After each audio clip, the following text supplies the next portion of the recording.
Good morning students.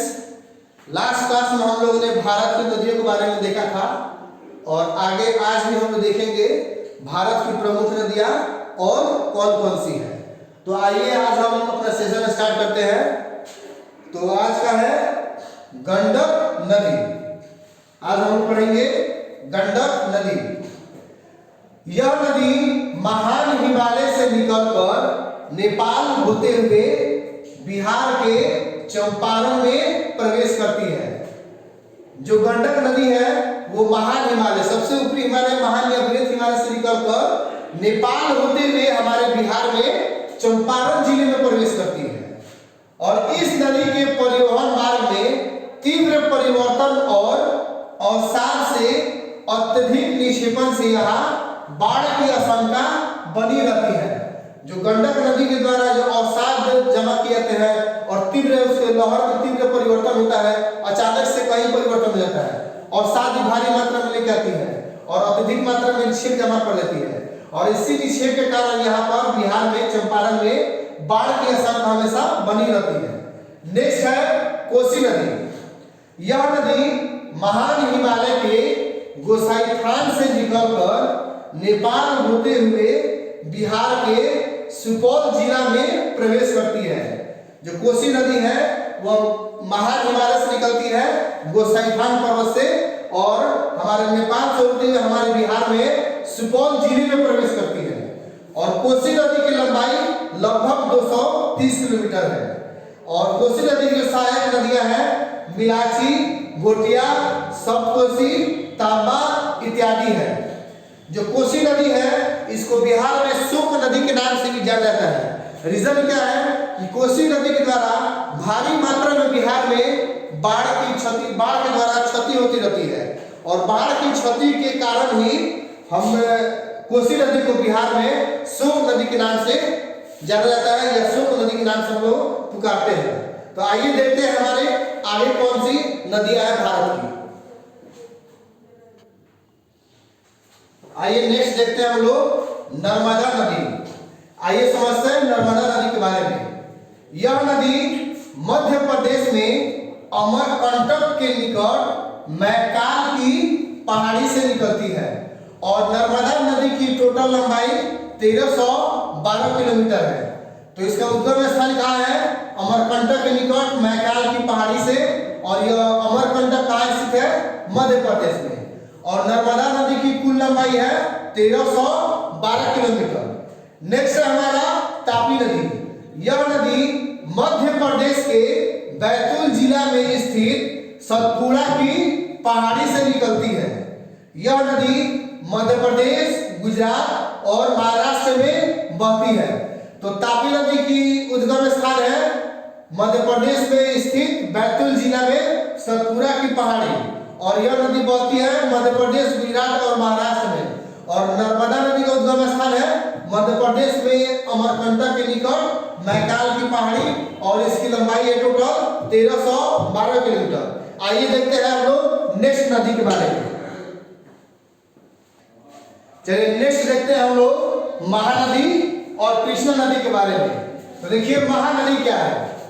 यह नदी छत्तीसगढ़ स्थित रायपुर के निकट से निकलकर उड़ीसा से बहती हुई बंगाल की खाड़ी में मिलती है। जो महानदी है छत्तीसगढ़ के रायपुर से निकलती है और उड़ीसा से बहती हुई बंगाल की खाड़ी में जाकर मिल जाती है। और इसकी लंबाई अर्थात महानदी की लंबाई 890 किलोमीटर है। महानदी की लंबाई 890 किलोमीटर है। नेक्स्ट है इसकी सहायक नदियां। तो सहायक नदियों में है शिवनाथ, हंसदेव, मान इत्यादि बहुत सी नदियां हैं जो महानदी की सहायक नदियां हैं। आइए नेक्स्ट है हमारा कृष्णा नदी। यह नदी महाराष्ट्र के महाकालेश्वर के पास से निकलती है। कृष्णा नदी महाराष्ट्र के महाकालेश्वर के पास से निकलती है। इसकी अपवाह बेसिन का विस्तार महाराष्ट्र, कर्नाटक तथा आंध्र प्रदेश जैसे राज्यों में है।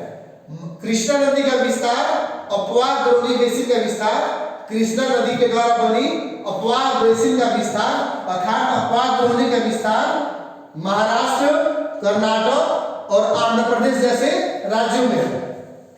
और नेक्स्ट देखते हैं कि कृष्णा नदी की सहायक नदियां कौन कौन सी है। तो कृष्णा नदी की सहायक नदियां दूधगंगा, पंचगंगा, तुंगभद्रा, कोयना तथा घाट प्रवाह है। इसकी सहायक नदियां है दूधगंगा, पंचगंगा, तुंगभद्रा, कोयना और घाट प्रवाह। आइए आगे समझते हैं गोदावरी नदी और आगे जो भी नदी है उसके बारे में हम लोग पढ़ते हैं। चलिए आइए नेक्स्ट देखते हैं हम लोग गोदावरी नदी के बारे में। आइए समझते हैं गोदावरी नदी। तो गोदावरी नदी प्रायद्वीपीय की सबसे बड़ी नदी है। यह सबसे बड़ी प्रायद्वीपीय नदी है। यह नदी महाराष्ट्र के नासिक जिले से निकलती है। गोदावरी नदी महाराष्ट्र के नासिक जिले से निकलती है और इसकी लंबाई लगभग 1450 किलोमीटर है। गोदावरी नदी की लंबाई लगभग 1450 किलोमीटर है। भारत में इस नदी को दक्षिण की गंगा या ब्रीद गंगा के नाम से भी जाना जाता है। कहने का मतलब जो गोदावरी नदी है उसको भारत में हम लोग दक्षिण की गंगा या ब्रीद गंगा के नाम से भी जानते हैं। इसकी सहायक नदियां वर्धा, मंजीरा, बेनगंगा तथा पेनगंगा है। गोदावरी नदी की सहायक नदियां वर्धा, मंजीरा, बेनगंगा तथा पेनगंगा है। इसकी द्रोणी अर्थात बेसिन महाराष्ट्र, मध्य प्रदेश, उड़ीसा, आंध्र प्रदेश तथा कर्नाटक में फैली हुई है। आइए हम समझते हैं नेक्स्ट नदी के बारे में। चलिए नेक्स्ट हम लोग देखते हैं कावेरी नदी। इस नदी की उत्पत्ति पश्चिमी घाट स्थित ब्रह्मगिरी पहाड़ी से हुई है। कावेरी नदी की उत्पत्ति पश्चिमी घाट स्थित ब्रह्मगिरी पहाड़ी से हुई है। ब्रह्मगिरी पहाड़ी से हुई है और कावेरी नदी की लंबाई 760 किलोमीटर है। कावेरी नदी की लंबाई 760 किलोमीटर है।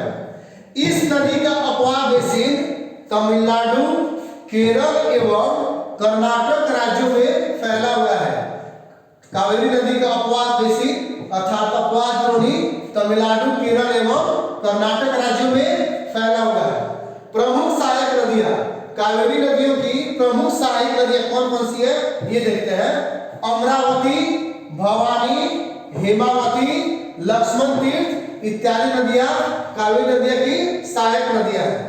अंततः यह नदी तमिलनाडु स्थित कुडलूर से दक्षिण बंगाल की खाड़ी में मिल जाती है। जो कावेरी नदी है वो अंततः क्या होती है, तमिलनाडु में स्थित कुडलूर से दक्षिण बंगाल की खाड़ी में जाकर मिल जाती है। तो हम लोगों ने भारत की प्रमुख नदियों के बारे में पढ़ लिया। अब नेक्स्ट क्लास में हम लोग देखेंगे जलाशय अर्थात झील क्या है। तो नदियां कंप्लीट हो गया। अब आगे क्लास में पढ़ना है जलाशय अर्थात झील और उनके कौन कौन से प्रकार है भारत की झीलों के, उसका हम लोग अध्ययन करेंगे अगले क्लास में। आज के लिए इतना है।